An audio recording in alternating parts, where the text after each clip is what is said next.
पलक पावड़ा सुपूजो प्रभुवर पग थारा, गुरुवर पग थारा। श्रद्धा सुभरियोड़ा वंदन स्वीकारो मारा, भक्ति सुभरियोड़ा वंदन स्वीकारो मारा। श्रमण भगवान महावीर स्वामी की सदाकाल जय विजय हो।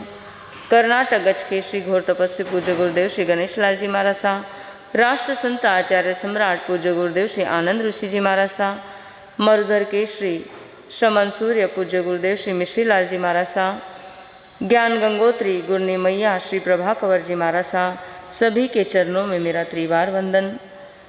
गुरनीसा नवकार आराधिका कोटा संघ प्रमुखा परम पूज्य प्रतिभा जी महाराज साहब, मेरे जीवन नैया को सतत संवारने वाले परम पूज्य श्री सिद्धि सुधा जी महाराज साहब तथा नमो लोये सब सावनम पद पर विराजमान सभी चरित्र आत्माओं के चरणों में मेरा त्रिवार वंदन।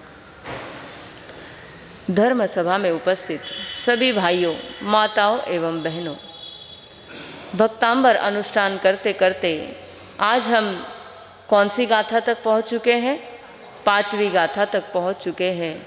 जैसे मानतुंगाचार्य जी ने, जब उनके सामने ये प्रस्ताव रखा गया कि कोई चमत्कार करके दिखाइए, तो हम मानेंगे कि जैन धर्म में चमत्कार होता है। और मानतुंगाचार्य जी ने कहा कि जैन धर्म में कोई भी चमत्कार नहीं होता, जो होती है वो है भक्ति। और उन्हें कारागार में डाला गया।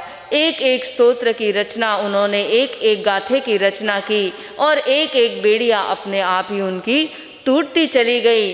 तो ऐसे आज 5वीं गाथा को रखते हुए उसमें उनकी आदिनाथ परमात्मा की भक्ति में डूबते हुए मानतुंगाचार्य जी ये कहते हैं, सोहम तथापि तव भक्ति वशान मुनीश, कर्तुं स्तवं विगत शक्तिरपि प्रवृत्ता, प्रीत्यात्मवीर्यमविचार्य मृगो मृगेन्द्रं, नाभ्येति किं निजशिशो परिपालनार्थम। मानतुंगाचार्य जी कहते हैं कि हे परमात्मा, जैसे मान लो कि एक शेर है और हरिण जो हिरन है, जो डियर कहते हैं हम, उसका बच्चा उसके सामने है और शेर अब उसको खाने ही वाला है। उस समय पर वो खड़ी खड़ी माँ ये देख रही है। अब वो सोचती है कि मैं जानती हूँ मेरे अंदर शक्ति नहीं है इस शेर को सामना करने की, लेकिन मेरे बच्चे को वो कुछ करे उससे पहले क्या करती हूँ, मैं ही उसके सामने चली जाती हूँ, ताकि मेरा बच्चा क्या रहेगा, सुरक्षित रहेगा। उसे ये भली भांति ज्ञान है कि मुझ में इतनी क्षमता नहीं है कि मैं शेर का सामना कर सकूँ या मैं बच जाऊँगी, लेकिन बच्चे के प्रति जो ममता है, बच्चे के प्रति जो अंदर का प्रेम है, उसमें वो शक्ति देता है कि वो उसके सामने चली जाती है, ताकि वो शेर की नज़र किससे हट जाए, उसके बच्चे से हट जाए और शेर के सामने वो प्रस्तुत हो जाए। तो ऐसी माँ की ममता है, शक्ति नहीं होते हुए भी मौत के मुंह में जाने के लिए तैयार है, लेकिन सिर्फ किसके लिए, अपने बच्चे के प्रति जो प्रेम और ममता है। ठीक उसी तरह है भगवान, हे आदिनाथ परमात्मा, है वितराग देव, मुझ में वो क्षमता नहीं है कि मैं आपकी किसी भी प्रकार की स्तुति कर सकूं, लेकिन क्या करूं, मैं आपकी भक्ति के प्रति, आपके प्रेम के प्रति इतना विवश हो चुका हूं, इतना भक्ति भोर विभोर हो चुका हूं कि मैं अपने आप को आपकी भक्ति, आपकी स्तवना करने से मैं रोक नहीं पा रहा हूं।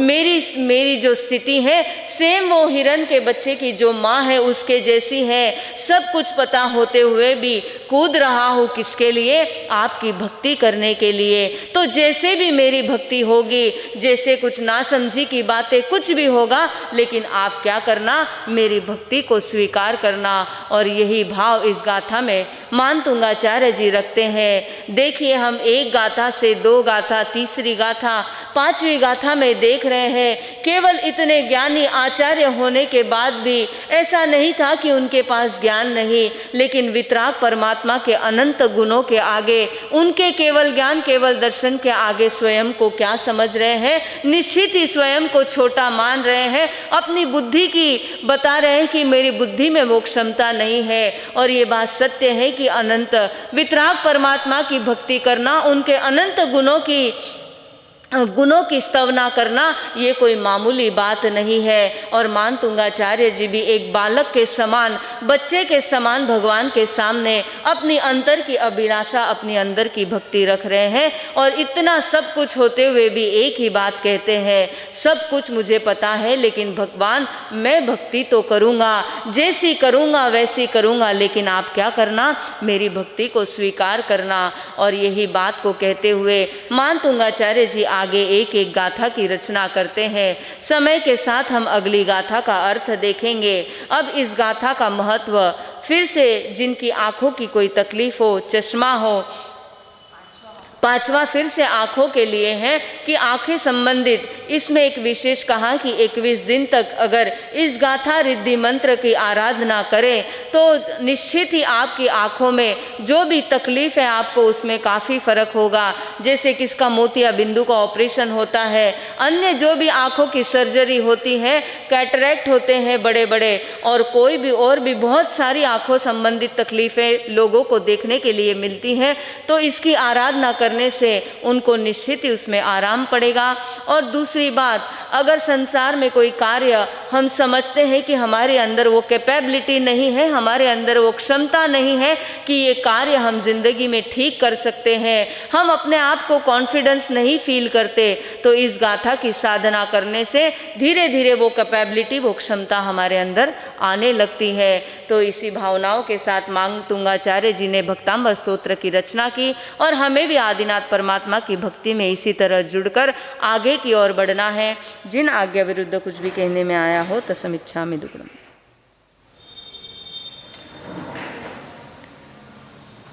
मस्तक झुकाती भाव से वंदन तुम्हें गुरुवर करूं, आराध्य मेरे गणेश बाबा, ध्यान तेरा नित धरूं, मैं ध्यान तेरा नित धरूं। मम चित्त में हो तुम बसे, आनंद गुरु कैसे भूलूं, हर रोम में हर श्वास में उपकार तेरा मैं स्मरूं, उपकार तेरा मैं स्मरूं, उपकार तेरा मैं स्मरूं। श्रमण भगवान महावीर स्वामी की सदाकाल जय विजय हो। मेरे आराध्य दैवत कर्नाटक गजकेशरी घोर तपस्वी परम पूज्य गुरुदेव श्री गणेश लाल जी महाराज साहब, राष्ट्र संत आचार्य सम्राट परम पूज्य श्री आनंद ऋषि जी महाराज साहब, मेरे मन मंदिर के देवता गुरुवरिया परम पूज्य श्री प्रभा कंवर जी महाराज साहब, मेरी जीवन नैया को विरक्ति की ओर मोड़ने वाले परम पूज्य श्री प्रतिभा जी महाराज साहब, तथा मेरे संयमी जीवन को सतत संवारने वाले परम पूज्य सिद्धि सुधा जी महाराज साहब, तथा समस्त चारित्र आत्माओं के चरणों में त्रिवार वंदन। धर्म सभा में उपस्थित भाइयों, माताओं, बहनों, कहते हैं जहां न पहुंचे रवि वहां पहुंचे कवि। और ऐसे ही एक कवि घूमते घूमते एक बगीचे में जाकर पहुंचा, जिस बगीचे में हजारों फूल खिले हुए थे, अपने खिलखिलाहट के साथ में मुस्कुरा रहे थे। वहां का नजारा मानो स्वर्ग सा प्रतीत हो रहा था। वह कवि घूमते घूमते एक पुष्प के पास में जाकर खड़ा रहा और उस पुष्प से बात करने लगा। उस पुष्प से वो कहता है कि भाई, कल तक तो तू मुरझा जाएगा, कल तक तेरा अस्तित्व खत्म हो जाएगा, तू मिट्टी में मिल जाएगा, लेकिन फिर भी ये तुझे पता है, लेकिन फिर भी तू इतना मुस्कुरा रहा है, क्या इसके पीछे कोई राज है? उस समय में फूल ने तो कुछ जवाब नहीं दिया, लेकिन उसी समय एक तितली उड़ती उड़ती आई और उस फूल पर बैठी और फूल पर से कुछ पराग लिया, आस्वाद लिया और वहाँ से उड़कर चली गई। थोड़े समय के बाद में एक भौरा आया, वो भी फूल पर बैठा, उसने भी पराग लिया, आस्वाद लिया और वहाँ से वो उड़ गया। थोड़े समय के बाद में एक मधुमक्खी आई, उसने भी वही कार्य किया और वो वहाँ से उड़कर चली गई। थोड़े समय के बाद में छोटे छोटे बच्चे अपने माँ के साथ में उस बगीचे में आए और उन खिले हुए फूलों को देखकर बच्चों के चेहरे भी क्या हो गए, खिल उठे। अपने छोटे छोटे नाजुक हाथों से उन फूलों को छुआ और वहाँ से खेलने के लिए चले गए। तब वह फूल उस कवि से कहता है, भाई देख लिया, भले ही मेरा जीवन थोड़ा है, लेकिन मैंने कितने के चेहरे पर मुस्कुराहट लाई है। भले ही मेरे जीवन का समय बहुत थोड़ा है, पता नहीं कि मैं कल तक रहूं या ना रहूं, भले ही मैं कल मिट्टी में मिल जाऊंगी, क्योंकि ये संसार का नियम है, जो आना है वो एक ना एक दिन जाना ही है, जो मिट्टी से पैदा हुआ है वो एक ना एक दिन मिट्टी में मिल ही जाना है। ये बात मुझे पता है, लेकिन फिर भी मैं जब तक इस संसार में रहता हूँ तब तक मैं कितनों के चेहरे पर मुस्कान लाता हूँ। आज तक मैंने किसी को दुख नहीं दिया, बल्कि मैंने आज तक किसी न किसी के चेहरे के मुस्कुराहट का ही कारण मेरा जीवन बना है और इसी में मुझे मेरे जीवन की सार्थकता लगती है। और इसीलिए कल मेरा अंत है, ये जानकर भी मैं क्या करता हूँ, मैं मुस्कुराता हूँ, मैं खुश रहता हूँ और मैं प्रसन्न रहता हूँ। आज की डिग्री हमें यही संदेश देने आई है। आज की हमारी डिग्री है BMS, यानी वो कह रही है बैचलर ऑफ मैनेजमेंट स्टडीज। आपके व्यवहार की जो है डिग्री, ये BMS आपको शिक्षा देती है कि बैचलर ऑफ मैनेजमेंट स्टडीज, लेकिन हमारे गुरु गणेश दरबार के इस कॉलेज की अध्यात्म की डिग्री आपको कह रही है smile is the best medicine. क्या कह रही है? Smile is the best medicine. और ये बात सबको पता है, ये बात कोई नई नहीं है, सबको पता है कि दुनिया की सबसे बड़ी दवाई यदि कोई है तो वो क्या है? आपकी मुस्कुराहट है, आपकी स्माइल है। किसे दवाई कहाँ है? एक स्माइल को दवाई कहा है। अब स्माइल यानी क्या मात्र मुस्कुराना और उसे ही दवाई कह दिया? बस मुस्कुरा दिए और इतने मुस्कुराने के लिए किसी ने इस वाक्य की रचना कर दी कि smile is the best medicine. Smile यानी मात्र मुस्कुराना नहीं है, स्माइल यानी हंसना, मुस्कुराना, सदैव खुश रहना, हर हाल में प्रसन्न रहना, सदा बहार रहना, उसे स्माइल कहा है। और इसीलिए जो व्यक्ति हमेशा खुश रहता है वो डॉक्टर से कोसों दूर रहता है। क्या कहा?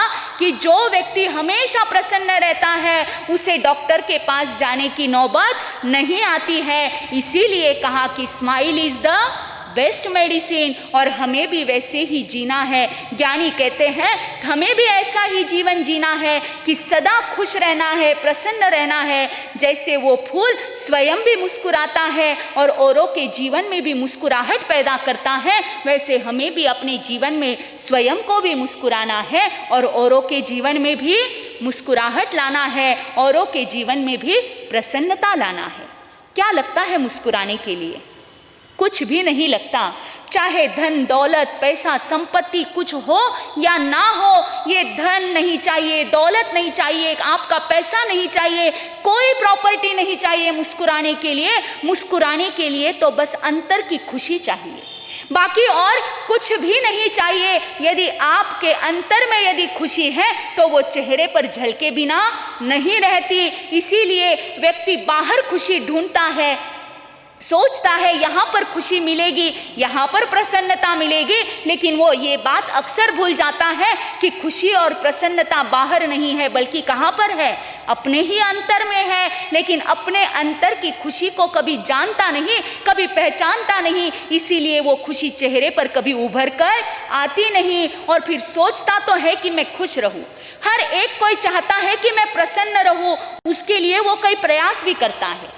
कई बार कई ऐसे प्रोग्राम का आयोजन भी करता है, कभी बच्चे का बर्थडे मना लेता है, तो कभी कोई गेट टुगेदर कर लेता है, कभी कोई एनिवर्सरी आदि फंक्शन मना लेता है, लोगों को इकट्ठा कर लेता है और लोग आ भी जाते हैं। लोग आ भी जाते हैं, बड़ा पंडाल लगता है, बड़े बढ़िया बढ़िया भोजन होता है, बड़ा खुशनुमा माहौल हो जाता है। लेकिन जैसे ही वो प्रोग्राम खत्म होता है और लोग अपने अपने घर निकल जाते हैं तो लास्ट में पीछे फिर से क्या छा जाता है, एक सन्नाटा छा जाता है।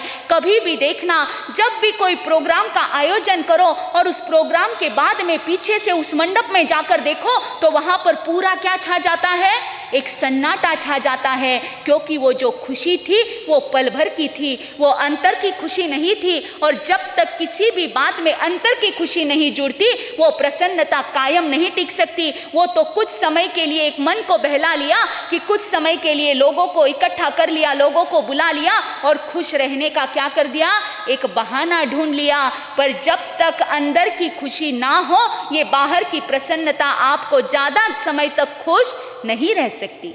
कई लोग ऐसे होते हैं कि जो इतने प्रसन्न रहते हैं कि जिनके पास में देखने से ही हमें प्रसन्नता लगती है। चाहे कैसी भी परिस्थिति उनके जीवन में आ जाए, लेकिन उनके चेहरे की प्रसन्नता कभी नहीं मिटती। जहाँ पर भी जाएंगे वहाँ प्रसन्नता का अनुभव करेंगे। उनके पास देखने से ही हमारा भी मन क्या हो जाता है, खुश हो जाता है। सुख विपाक सूत्र में वर्णन आता है सुबाहु कुमार का।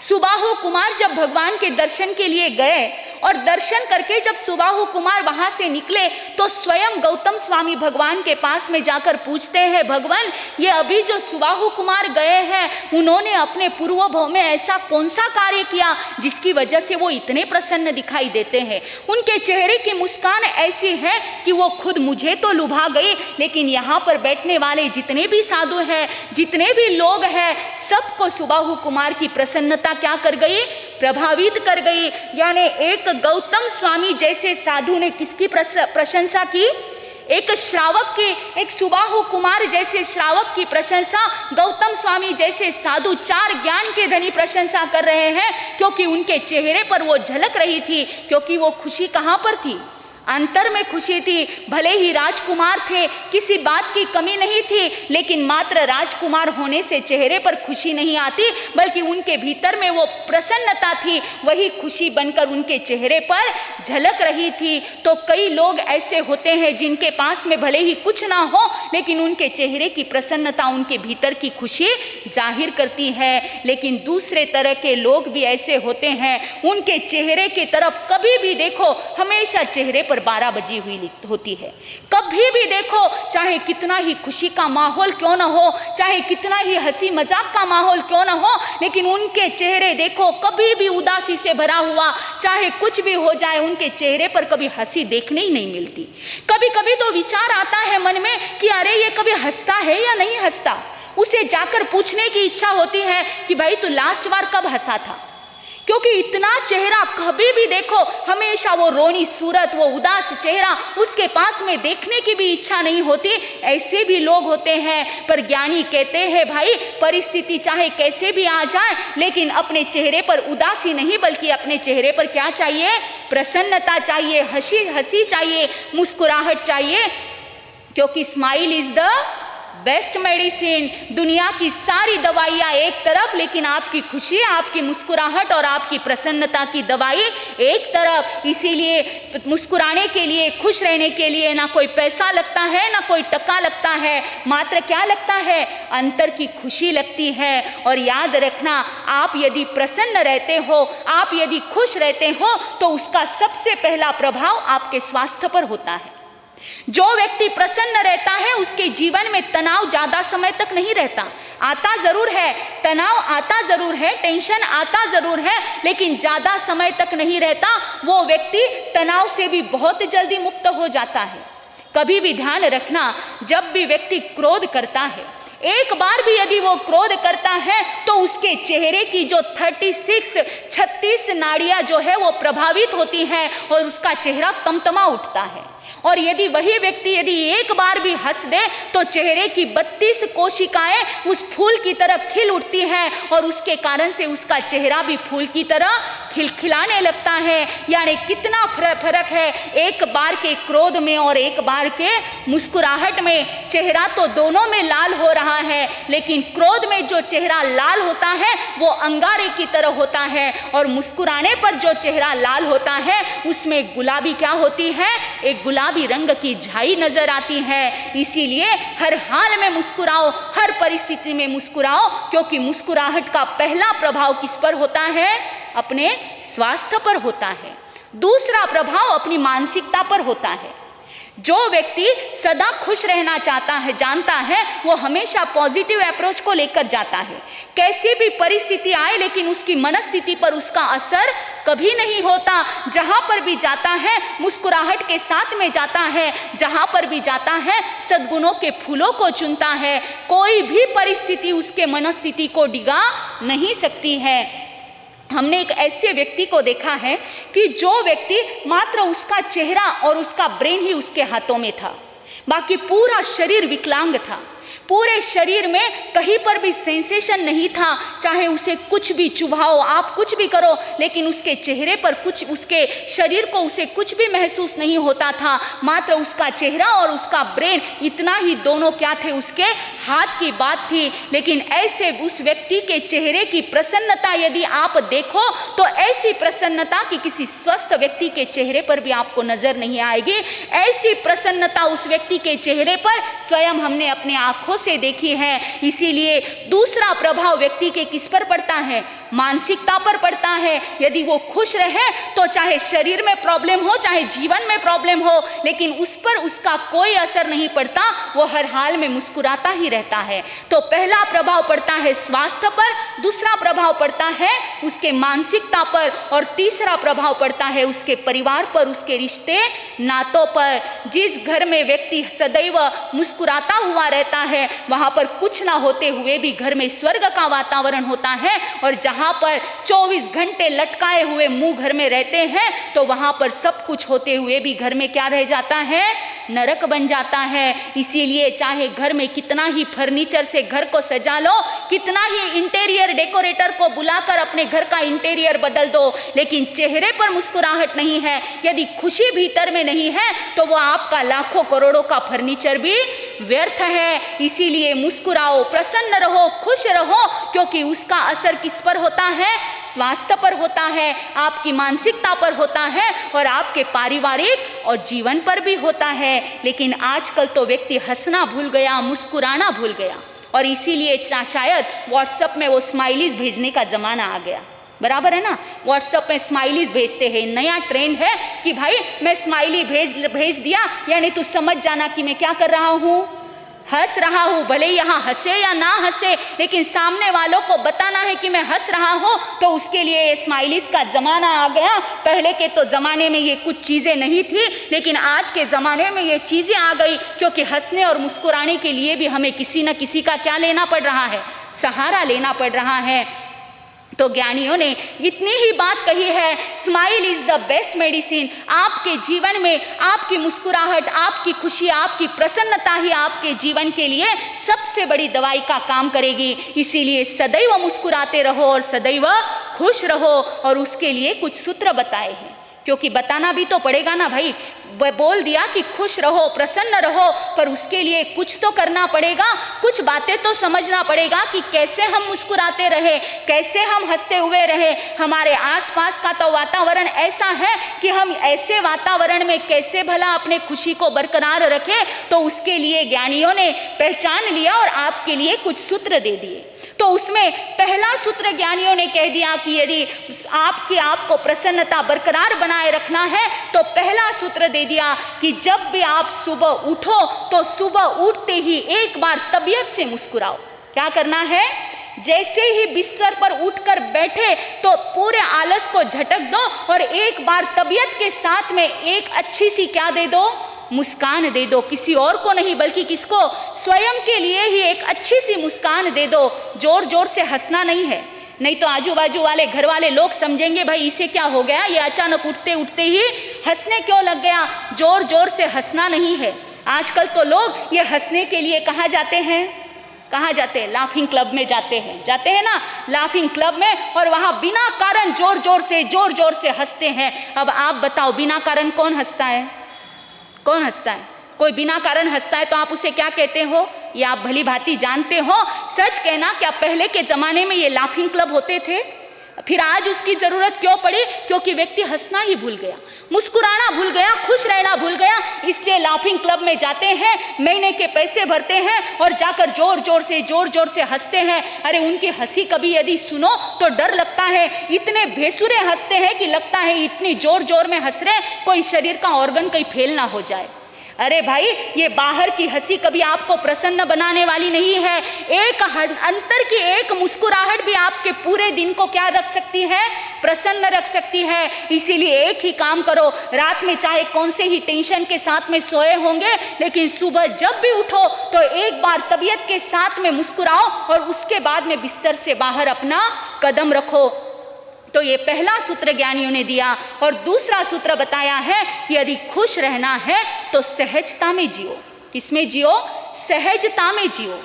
जो भी हो रहा है होने दो, जो भी सामने आ रहा है आने दो, चाहे कैसी भी परिस्थिति, कैसा भी मुश्किल की घड़ी आ जाए, लेकिन हर हाल में सहजता से जियो, हर परिस्थिति को सहजता से स्वीकार करो। ठीक है, ये हुआ तो भी ठीक, नहीं हुआ तो भी ठीक, आज ऐसा दिन है तो भी ठीक, आज ऐसी रात है तो भी ठीक। यानी हर हाल में सहज बनकर जियोगे तो निश्चित आपकी खुशी को आपसे कोई छीन नहीं सकेगा। एक बार एक सरदार जी थे और वो सरदार जी किसी मोहल्ले में नए नए रहने के लिए गए। अब 40-50 घरों का वो कुछ मोहल्ला था। 1-2 महीना व्यतीत हुआ। अब उस सरदार जी के घर की एक खासियत थी, उनके घर से जब भी आवाज आती थी तो हंसने की आवाज आती थी। आज तक कभी उनके घर से रोने की, चीखने की, चिल्लाने की आवाज कभी नहीं आई। जब भी आवाज आती तो किसकी आती? हंसने की आवाज आती।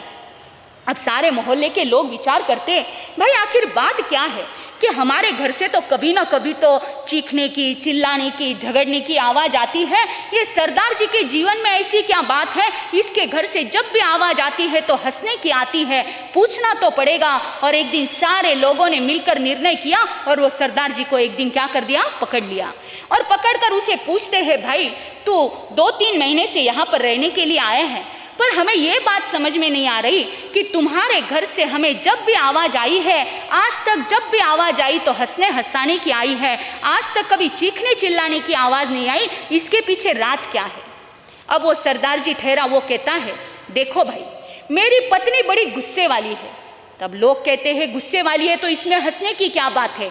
अरे भाई शांति से सुनो तो सही। मेरी पत्नी इतनी गुस्से वाली है, उसको जब भी गुस्सा आता है हाथ में जो आए वो फेंक कर मारती है, हाथ में जो आए उठाती है और क्या करती है, फेंकती है। अब लोग कहते हैं इसमें भी हंसने की बात कहाँ है? तब वो कहता है, भाई जब वो मुझे कुछ फेंक कर मारती है और जब उसका निशाना लगता है तो वो हंसती है, और जब उसका निशाना चूक जाता है तो मैं हंसता हूँ। बस यही हमारे हंसने और हंसाने का राज है। और इसे ही क्या कहता है, कहते हैं सजगता में जीना। इसे ही कहते हैं सजग बनकर जीना। चाहे कैसी भी परिस्थिति आए, चाहे सुख आए, चाहे दुख आए, चाहे खुशी आए या गम आए, लेकिन हर हाल को स्वीकार करो और मुस्कुराते हुए अपने जिंदगी को जियो। इसीलिए एक गीत की पंक्तियां हैं जो हमेशा गुनगुनाते रहना। जब भी आप इन गीत की पंक्तियों को गुनगुनाएंगे तो आप भी हर हाल में क्या रहोगे, मस्त रहोगे। कहता है कवि, सुख दुख दोनों आते जाते रहेंगे, सुख दुख दोनों आते जाते रहेंगे, हम तो हर हाल में भी मस्त रहेंगे, हम तो हर हाल में भी मस्त रहेंगे। भाई गुनगुनाओ तो सही। यहाँ गुनगुनाओगे तो बाहर जाकर याद आएगा, तो हर हाल में मुस्कुराते हुए रहोगे। कम से कम यहाँ तो कंजूसी मत करो। इसीलिए इन 2 पंक्तियों को इतना गुनगुनाओ कि ये 2 पंक्तियाँ याद हो जाए, और जब भी परिस्थिति आए तो मुंह से अपने आप ये 2 पंक्तियाँ निकल जाए। सुख दुख दोनों आते जाते रहेंगे, हम तो हर हाल में भी मस्त रहेंगे। सुख दुख दोनों आते जाते रहेंगे, हम तो हर हाल में भी मस्त रहेंगे।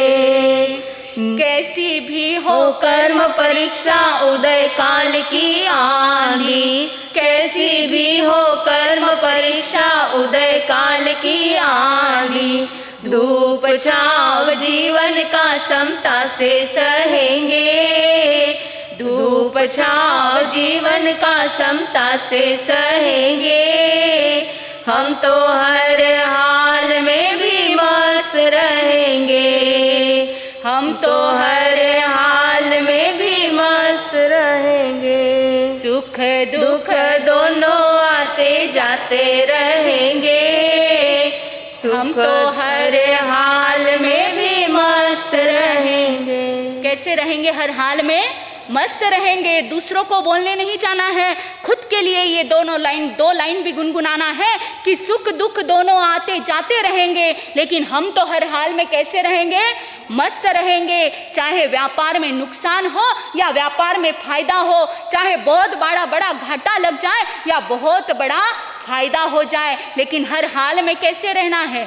मस्त रहना है, चाहे कुछ भी हो जाए। देख लो, एक बात को सदैव जीवन में याद रखना, जब भी कभी हमारा नुकसान हो जाए, जब भी कहीं हमें घाटा लग जाए, उस समय में एक बात याद रखना कि जो जाता है वो मेरा नहीं, और जो मेरा है वो जाता नहीं। जो आपका है वो 3 काल में आपसे कोई छीन नहीं सकता, लेकिन जो आपका है ही नहीं वो आपसे कोई, आपके पास में कोई रख नहीं सकता। इसीलिए इस बात को भीतर में उतार देना कि जो जाता है वो मेरा नहीं, और जो मेरा है वो जाता नहीं। इस दुनिया में हमारा कुछ भी नहीं है, क्योंकि हर चीज़ हमसे छूटने वाली है, मात्र एक आत्मा ही हमारी है। मात्र हमारा क्या है? एक आत्मा मात्र हमारी है, जो पहले भी हमारे साथ में थी, आज भी हमारे साथ में है, अगले भव में भी जाएंगे तो वहाँ पर भी हमारे साथ में रहेगी। यहाँ तक कि मोक्ष में भी चले जाएंगे तो साथ में क्या रहेगी? मात्र आत्मा रहेगी। उसको हमसे कोई छीन नहीं सकता, चाहे कुछ भी हो जाए। जो मेरा अपना है वो कोई छीन नहीं सकता, और जो छीन गया वो मेरा कभी था ही नहीं। ये बात यदि आप भीतर में उतार लोगे तो आप भी हर हाल में क्या रहोगे? मस्त रहोगे, सजगता में रहोगे। इसीलिए ज्ञानी ने प्रसन्न रहने का दूसरा सूत्र दिया है। कौन सा है? सजगता में जियो। पहला सूत्र कौन सा था? कि सुबह उठो तब क्या करो? तबीयत के साथ में मुस्कुराओ। और दूसरा सूत्र कौन सा दिया? सजगता में जियो। तीसरा सूत्र बता दिया, प्रतिक्रियाओं से बचो। किससे बचना है? प्रतिक्रिया से बचो।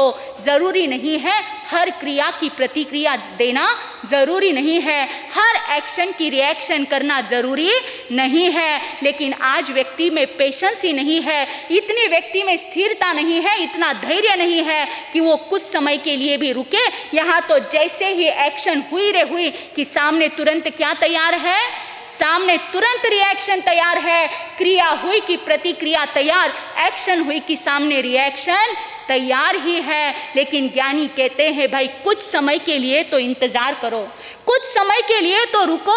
एक व्यक्ति ने अपने जीवन गाथा में एक बात कही, वो कहता है कि मेरे पिताजी ने जाते जाते मुझे अंतिम सीख देकर गए। मेरे पिताजी मुझे कहते थे कि जीवन में जब भी कभी ऐसा प्रसंग आए कि तुझे किसी को ऐसे शब्द बोलना पड़े जिससे सामने वाले का भी नुकसान हो और तेरा भी नुकसान हो, सामने वाले के दिल को भी चोट लगे और वो शब्द बोलते वक्त तेरी भी जबान खराब हो जाए, ऐसे समय में तू 24 घंटे के लिए उस बात को क्या कर देना? छोड़ देना।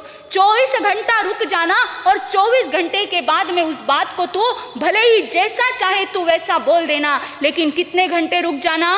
24 घंटे। और उस व्यक्ति ने बताया कि इस बात को जब मैंने अपने जीवन में उतारा तब मुझे समझ में आया 24 घंटे तो क्या, 24 मिनट के बाद में भी वैसी उग्रता और वैसा क्रोध भीतर में रहता नहीं। जितने उद्वेग के साथ में हम बोलने वाले थे उतना उद्वेग अगले 24 मिनट में ही क्या हो जाता है, खत्म हो जाता है। कोई बड़ा बखेड़ा खड़ा नहीं होता। तो ज्ञानी यही बात हमें भी समझा रहे हैं कि हर क्रिया की प्रतिक्रिया देने में कुछ समय इंतजार करो।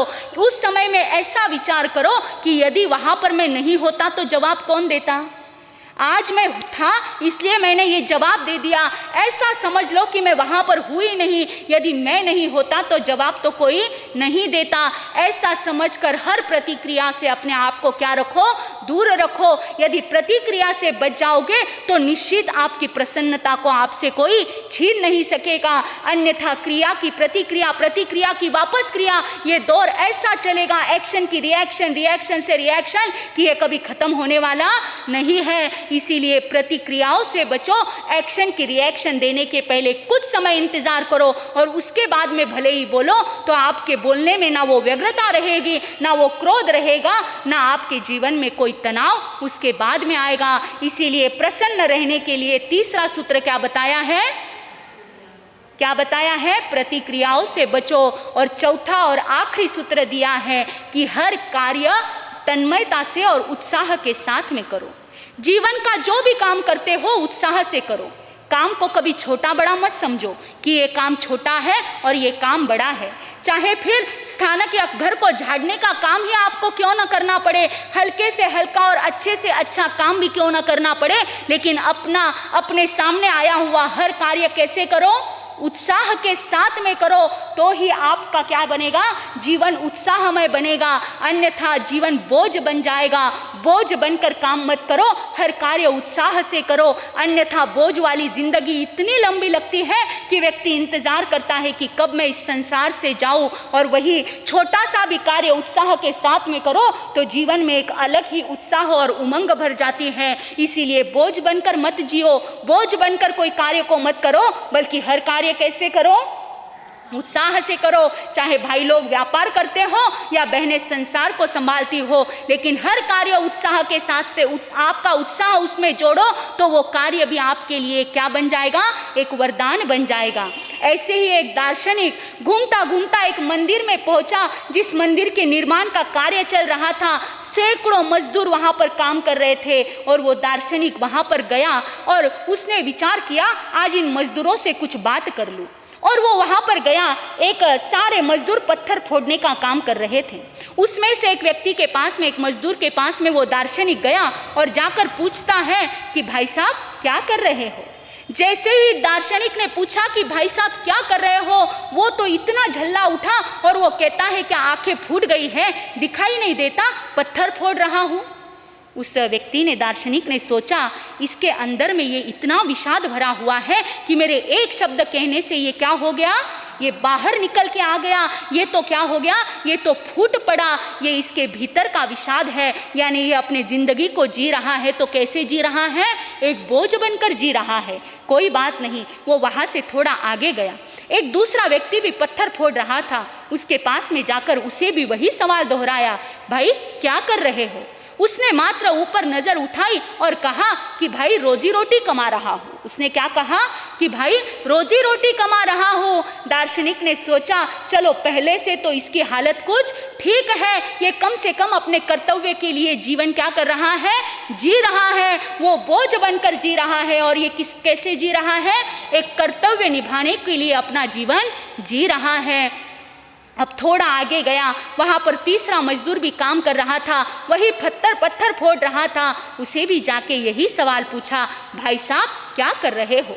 उसने जैसे ही नज़र उठाई, उसने अपना छीनी हथौड़ा बाजू में रखा, सामने आकर उसे अभिवादन किया और मंदिर की तरफ हाथ कर कर कह रहा है कि भाई मैं मंदिर के निर्माण का कार्य कर रहा हूँ। क्या कहा उसने, मैं मंदिर के निर्माण का कार्य कर रहा हूँ।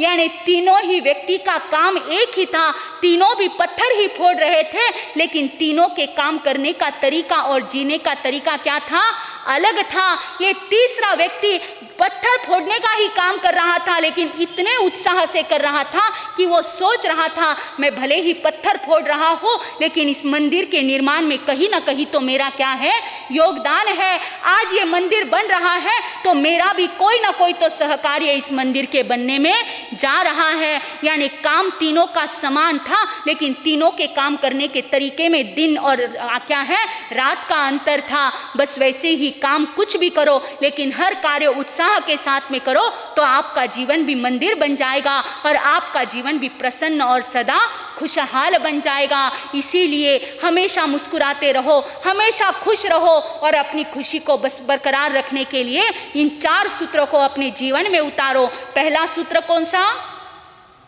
सा है? पहला कि सुबह, भाई यहाँ ही भूल गए तो घर जाकर क्या याद रखोगे कि सुबह जब भी उठो तो क्या करो, अच्छे से मुस्कुराओ और मुस्कुराहट से अपने दिन की शुरुआत करो। दूसरा सूत्र बता दिया, सजगता में जियो, जो भी परिस्थिति सामने आए हर परिस्थिति को सहजता से स्वीकार करो और क्या है, सहजता में अपना जीवन जियो।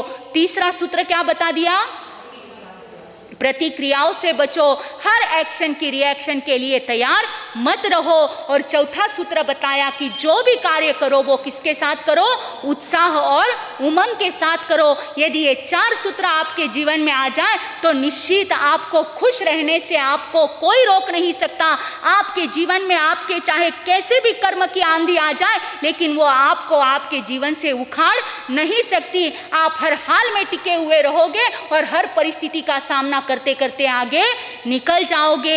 इसीलिए हमेशा कैसे रहना है, मुस्कुराते हुए रहना है, प्रसन्न रहना है, क्योंकि smile is the best medicine. नहीं तो आजकल जैसे फोटोग्राफर को भी फोटो निकालने के लिए क्या कहना पड़ता है, स्माइल प्लीज, तभी आपके चेहरे पर क्या आती है, स्माइल आती है। यानी आपको फोटोग्राफर जब कहे स्माइल प्लीज तो ही आपके चेहरे पर क्या आएगी, मुस्कुराहट आएगी। पर भाई वो फोटोग्राफर तो एक बार फोटो निकालेगा, लेकिन ऊपर वाला तो प्रति समय आपका फोटो निकाल रहा है और हर बार आपको कह रहा है, क्या कह रहा है, स्माइल प्लीज। यानी क्या करो, मुस्कुराओ, क्योंकि आपकी एक मुस्कुराहट हजारों लोगों के चेहरे पर मुस्कुराहट ला सकती है।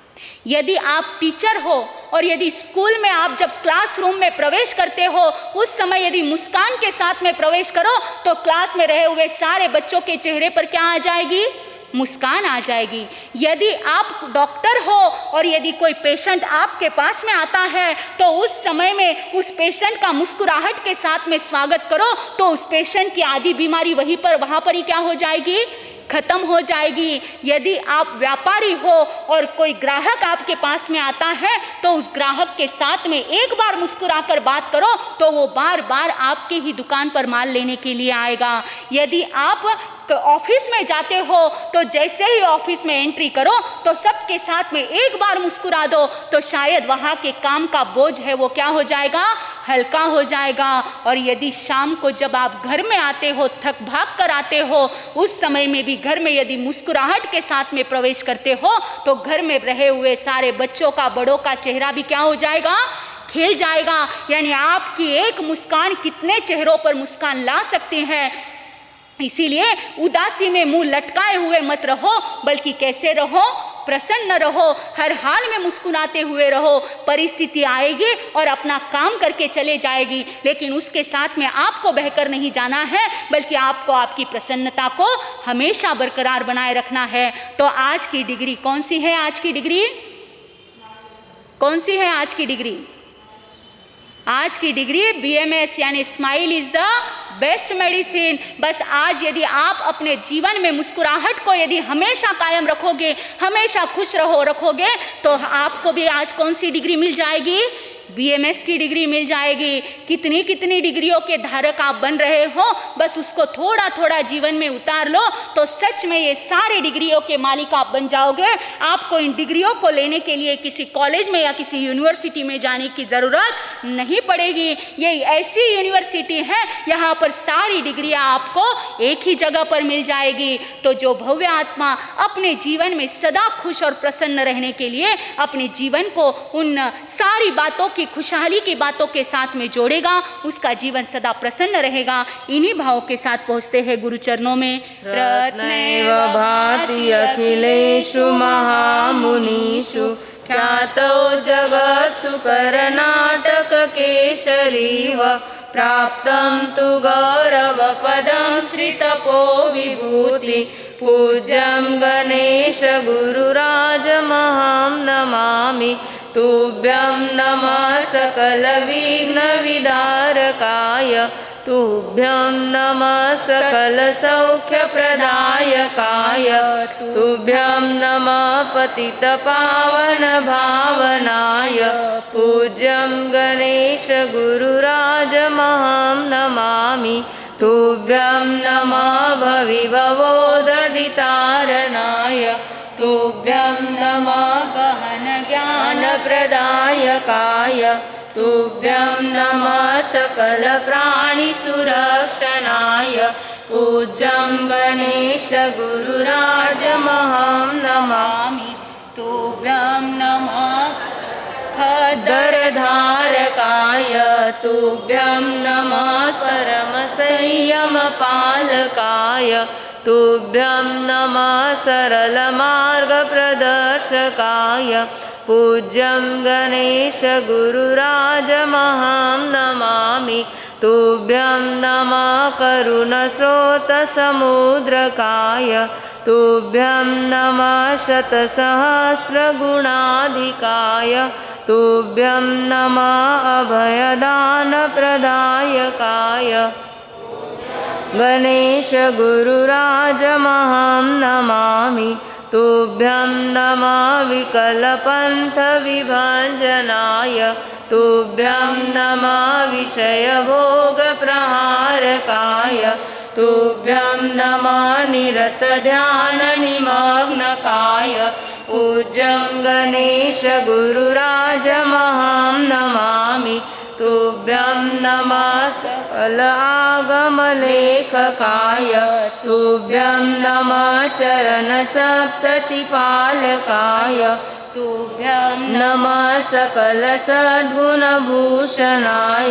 पूज्यं गणेश गुरुराजमहं नमामि नाट्यद्भुतं भुवन पावन प्राणनाथ यत्ते कृता सतत प्राणसुरक्षणं ते ययि त्यागरागकिरणैः प्रविलोकितस्त्वं पूज्यं गणेश गुरुराजमहं नमामि श्रद्धांजलि मया दत्ता कर्नाटक गजकेशरी मानकुमार्या सुशिष्या प्रभाख्या क्रमसेविका प्रभाख्या क्रमसेविका। बोलिए कर्नाटक गजकेशरी घोर तपस्वी पूज्य गुरुदेव श्री गणेश लाल जी महाराज साहब की।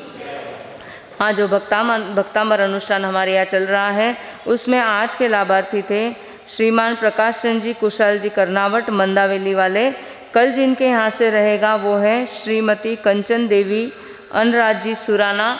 इनके परिवार ने ध्यान रखना है। कल ठीक 6:30 बजे धर्मस्थान में सुबह पहुंच जाना है। और कल का जो भक्तांबर की जो छठी गाथा है वो खास करके मेमोरी, कंसंट्रेशन पावर, अपनी पढ़ाई में जितने भी बच्चों को दिक्कतें आती है उन सब के लिए, साथ ही एंग्जाइटी, डिप्रेशन उन सब के लिए है। तो जो भी भक्तांबर आराधना ऑनलाइन देखते हैं, यहाँ पर जुड़ते हैं, उन्होंने आते वक्त हो सके तो अपने बच्चों को लाना है या ऑनलाइन बैठते वक्त भी अपने बच्चों को साथ में लेकर बैठना है। जितनी आराधना इसकी ज़्यादा बढ़ेगी, तोतलापन और हकलाना ये सारी चीज़ें भी इससे जाती हैं। ऐसा हमने कई लोगों को करते हुए देखा है और उनके जीवन में परिवर्तन देखा है। तो विशेष करके मेमोरी, कंसंट्रेशन पावर और ख़ास करके बच्चों के लिए सबसे महत्वपूर्ण ये छठी गाथा है, इसका सभी ने ध्यान रखना है। और जैसे हमारे यहाँ पर पूज्य आचार्य भगवंत और हमारे गुरनी जी महाराज साहब, इनके जन्म जयंती का सप्ताह प्रारंभ होने वाला है, उसके लिए हमने सप्तरंगी एकासना ये उपक्रम रखा है। 19 तारीख को 19 जुलाई से जिन लोगों ने 7 एकासना में अपना नाम लिखाया है उनका पहला एकासना 19 तारीख से प्रारंभ हो जाएगा। इस बात का सभी ने ध्यान रखना है। आज के पचकान, आज का एकासना, हाँ 24 में गुरुदेव गुरनी जी महाराज की आज्ञा से हाथ जोड़े जोड़े जिनको अपनी अपनी धारणा प्रमाणे एकासना बियासना का पचकान तिव्यम पे आरम आसनम पानम खायमम सायमम अनत्था भोगणम सहसा गारणम महत्रा गारणम सव समयावतिया गारणम ओश्रे ओश्रे। तपस्या करने वालों को आज का आयम्बिल है श्रीमान हीरालाल जी राका और श्रीमान भंवरलाल जी चोपड़ा। गुरुदेव गुरनी जी महाराज की आज्ञा से हाथ जोड़े जिनको आज का आंबिल का पचकान तिव्यम पिहारम आसनम पानम खायमम सायमम अनत्था भोगणम सहसा गारणम महत्रा गारणम सव सम्यावत्या गारणम 5 विघा टालकर आंबिल का पचकान तज म्हणते पडिकानंदा मी गरियामी ओश्रे ओश्रे। तपस्या करने वालों को धन्यवाद। आज का एक उपवास हाथ जोड़े जोड़े जिनको आज के उपवास के पचकान तिव्यम पिहारम आसनम पानम खायमम सायमम अनत्था भोगणम सहसा गारणम महत्रा गारणम सव सम्यावत्या गारणम ओश्रे ओश्रे। हाँ, ये हमारे यहाँ पे जो आचार्य भगवंत और गुरनी जी महाराज साहब की जन्म जयंती का सप्ताह मना रहे, उसमें 24 तारीख को हमने भक्ति गीत प्रतियोगिता रखी है। सिंगल भक्ति गीत प्रतियोगिता, जिसमें टॉपिक है गुरु के ऊपर आपको कोई भी गीत गाना है। यहाँ पर दोपहर को ठीक 2:30 बजे से 3 बजे के बीच में वो प्रारंभ हो जाएगा। तो 24 तारीख को जिन को भी इसमें भाग लेना है वो यहाँ पर आ जाए तो उस प्रतियोगिता को शुरू किया जाएगा। लेकिन एक ही सिंगल रहेगा, सोलो रहेगा और गुरु भक्ति या गुरु के ऊपर आपको स्तवन गाना है। आज के सामूहिक पचकान मंगल पाठ। बोलिए श्रमण भगवान महावीर स्वामी की, कर्नाटक गज के श्री घोर तपस्वी पूज्य गुरुदेव श्री गणेश लाल जी महाराज साहब की, राष्ट्र संत आचार्य सम्राट पूज्य गुरुदेव श्री आनंद ऋषि जी महाराज साहब की, श्रमण सूर्य मरुधर के श्री परम पूज्य श्री मिश्री लाल जी महाराज साहब की, ज्ञान गंगोत्री गुरनी मैया श्री प्रभा कबर जी महाराज साहब की, नौकार आराधिका कोटा संघ प्रमुखा परम